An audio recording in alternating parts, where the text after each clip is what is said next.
Hello, it's Nancy Burt-Preece, and I'm an independent Stampin' Up! Demonstrator.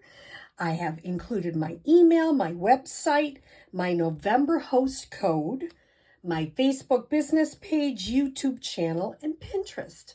I'm still trying to get lots of people on my YouTube channel, so keep sharing my page with your friends, and my Facebook business page too. That would be great. Today we are going to focus on the mini catalog. On page 19, we're going to use the Joyful Flurry bundle, which is the stamp set and the dies. And the other thing we're going to focus on is the Emboss-Resist Technique. So I'm using our Stampin' Up heat tool, and I'll share with you why I had another heat tool. I went to Stampin' Up and I like this one better. And we're going to use some of the embossing powder. We're actually going to use the white today. So let me share with you what we're going to do today, our project and how it works. So this is our project today. I'm using Smoky Slate, which is 5.5 by 8.5, scored at 4 1/4. So your regular card base. On the inside, I have a 4 by 5 1/4. On the outside, I made it a little bit smaller. So this is 3 3/4 by 5, and this is 3.5 by 4 3/4. So I just keep doing the 1/4 inches, but I just made it a little bit smaller. And I'll show you what we're going to do with the white. The inside white, I made your regular 4 by 5 1/4. I stamped a saying from the Joyful Flurry, and I stamped some snowflakes in Pacific Point. This is some of those snowflakes that are in that mini catalog. Wonderful snowflakes, and they're iridescent. I don't know if you can see that. We could even put more gems on here. It's just a really pretty card. And, you know, if you come to one of my classes, you can, you know, personalize and put Merry Christmas on the inside. I leave them winter or whatever. You can really personalize it. So let's start with our white, which I had someplace. I don't know where I had it. So let me quick cut another one. So as I said, the measurements for this white are 3.5, and I'm going to use the dark blade, and I'm going to save this because I can use this or trim it up for sayings later. 3.5 by 4 3/4. Okay, I'll get that really nice and using the dark. The gray is the one that does the scoring, and the cutting is the dark. Okay, I'm not sure where my white is, but if you could see my stamp room, it's like a war hit it. So who knows where it is? It's in here someplace.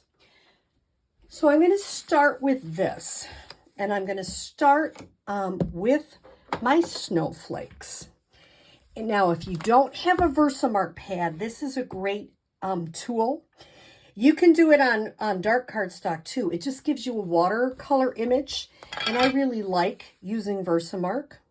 So I'm going to start inking up my stamps, and because it's just going to give you a watermark, I'll show you in a minute, but it might be hard to see.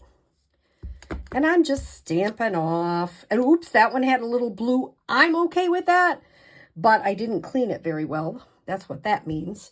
So I'm going to go back with my Simply Chamois, or I possibly could have forgotten to clean that one. That is always a possibility. Actually, you know what I'll do? I'll turn it over so you can really see how this is. Now, if you ever have a raised edge, here's a little secret. Use your bone folder. Just go along the edge and it pushes it right down. It means your blade is probably sharp, or it could be old blade. Mine might be an old blade. I do a lot of die cutting. So let's try it again. And I don't know why. I don't think there's a rhyme or reason. I tend to start with the biggest one. And let's try this out here first. Oh, good. It's not starting to be blue. I better check this one off too, because I did stamp these in blue. Yep, I better clean this one up a little bit more too. And I love when I have classes, I love these chamois because they're so easy to use. Oh, I'll put a stamp there. That one's a little pink. I didn't check that one.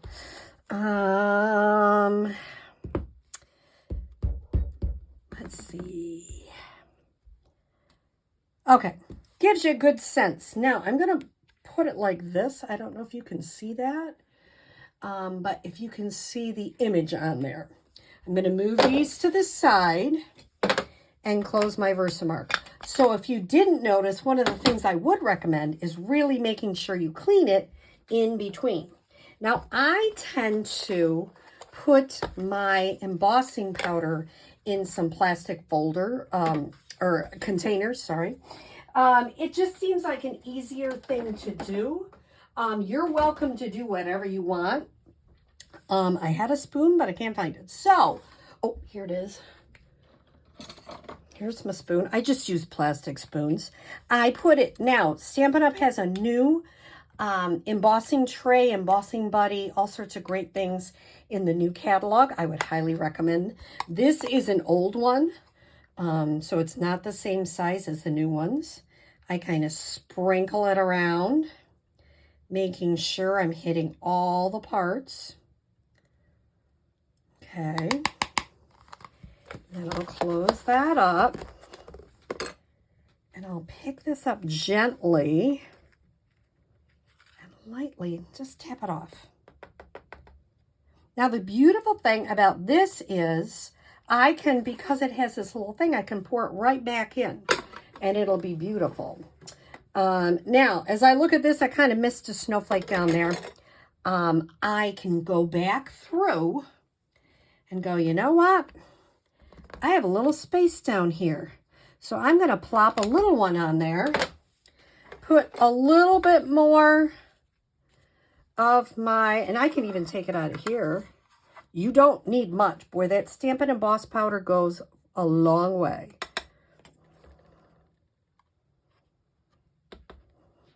Okay.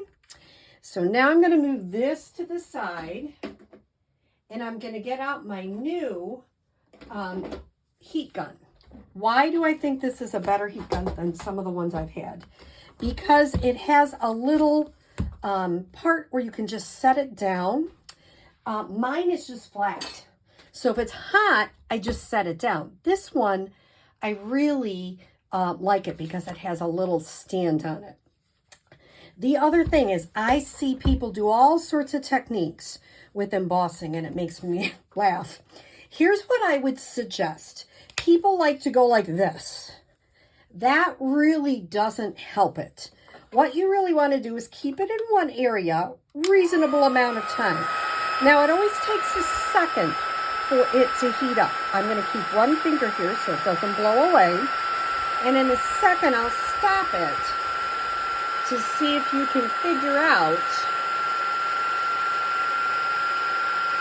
I'm going to stop it. Can you see the difference here? This has started to be embossed. This hasn't. So now I'm going to move it to the next area.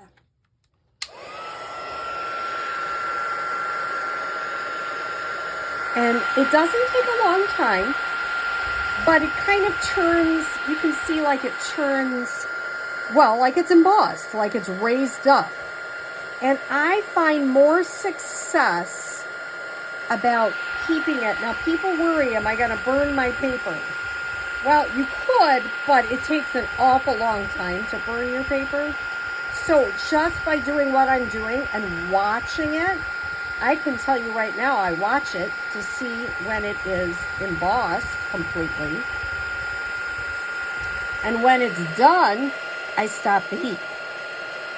Now, if you're using embossing on dark paper, I would definitely use your embossing buddy first. I don't always do that on white paper, but on darker colors, I definitely rub your embossing buddy, which is a powder, and it just helps the embossing powder not to stick to parts you don't want it to. And so now, I gotta get used to turning that one off. And of course I got it so it won't stand. You can see, I'm gonna go through. Can you see this area hasn't been embossed? Here and here. So I always check it. People always panic on this. Really, it is almost a no-fail. It really is.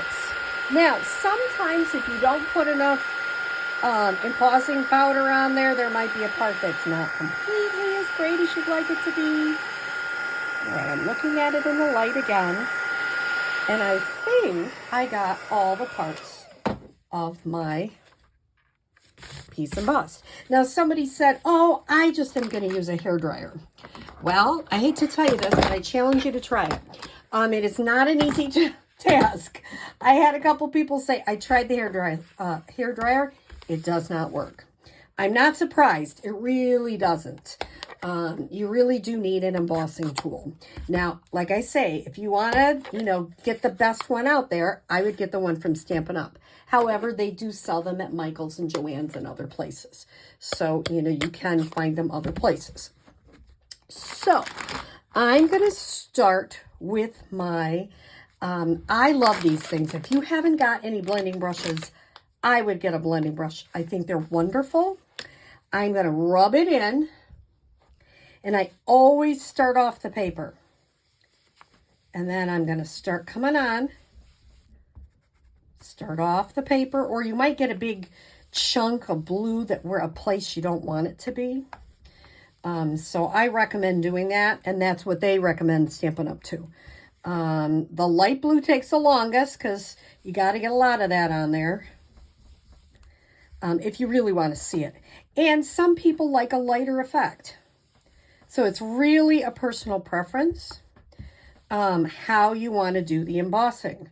The blending brushes. So that is the Balmy Blue.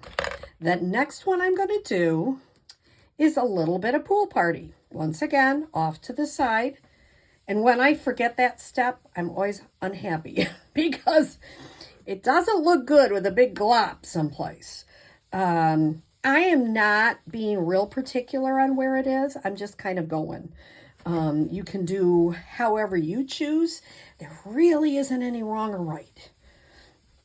And then the last one I'm going to use is the Pacific Point.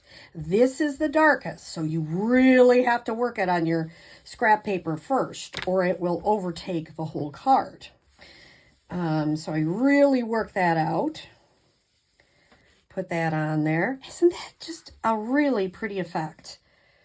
I'm not quite ready for snow. Right now, it's ironic I'm doing this because right here, where I am in New York, it is like 70 degrees out. But you never know what things are going to be happening. And you can keep mussing with that as long as you want. I'm going to put a little bit more light in there. So isn't that a neat technique? I'm going to kind of try to blend these together a little bit better. There we go. I'm happier with that. So isn't it? It's just, I think it's very pretty. The cool thing is, oops, some of my stickers are coming off. The cool thing is every time you make this card, it's going to look just a little bit different, which I think is phenomenal because it really creates some fun, different cards. And when people say, did you make that just for me? I sure did. It's a unique card. So I'm going to go back for my card base, which is 5.5 by 8.5, scored at 4.25. And I am going to adhere this to my blue here. And then I'm going to put that right on the card front. I'm using my seal That is I like that and the green glue. Those are the two I use the most. I had pre-stamped the inside, and you can see I made a boo-boo here, so people are always like, oh, you must stamp perfectly the first time. No, I don't. And that's the beautiful thing. There are two sides is the word I'm trying to say, to the paper. Okay, so now I have one of these wonderful snowflakes, and I'm going to put just a little adhesive in the middle. And I'm going to adhere it here. Then I'm going to take some dimensionals, and I am going to put a lot on here because you want it to go through the mail, Christmas card, holiday card, whatever you're going to use it for. Could be a birthday card in the winter time. I have some winter birthdays. I think we probably all do in our family. And this says it's a season of magic and wonder. So isn't that a fun technique? Golly gee, I'm ripping everything up here. A fun technique, and you kind of have to just push it down, and it's called Emboss-Resist. You can see this one I did darker than this one. I like them both. I think they're both really fun, and it's a neat technique to use with your embossing powder. I used my white embossing powder and just a plain regular basic white. So I hope you enjoyed this card and this technique. And remember, share my channel with your friends. And if you don't have a Stampin' Up! Demonstrator, I'd love to be yours. Have a great day.